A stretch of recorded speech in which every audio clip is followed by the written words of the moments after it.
ఒకరికి పెట్టడం నేర్చుకో, దాచుకున్నది నీ వెంట వచ్చేది కాదు.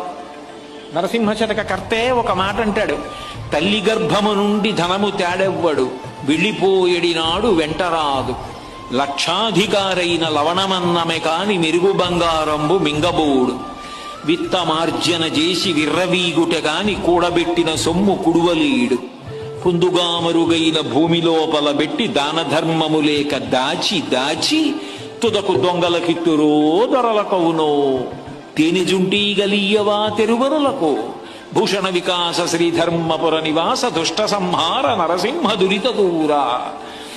తల్లి కడుపులోంచి వచ్చినప్పుడు తెచ్చుకున్నది ఏదీ లేదు. అమ్మ కడుపులోంచి వచ్చినప్పుడు ఎలా వచ్చాడో వెళ్ళిపోయేటప్పుడు కూడా అంతే. ఒంటి మీద ఆఖరణ కప్పినటువంటి నూలు బట్ట కూడా లాగేస్తారు. లాగేసి తీసుకెళ్లి కట్టెల మీద పడుకోబెట్టి వెలిగించేస్తారు.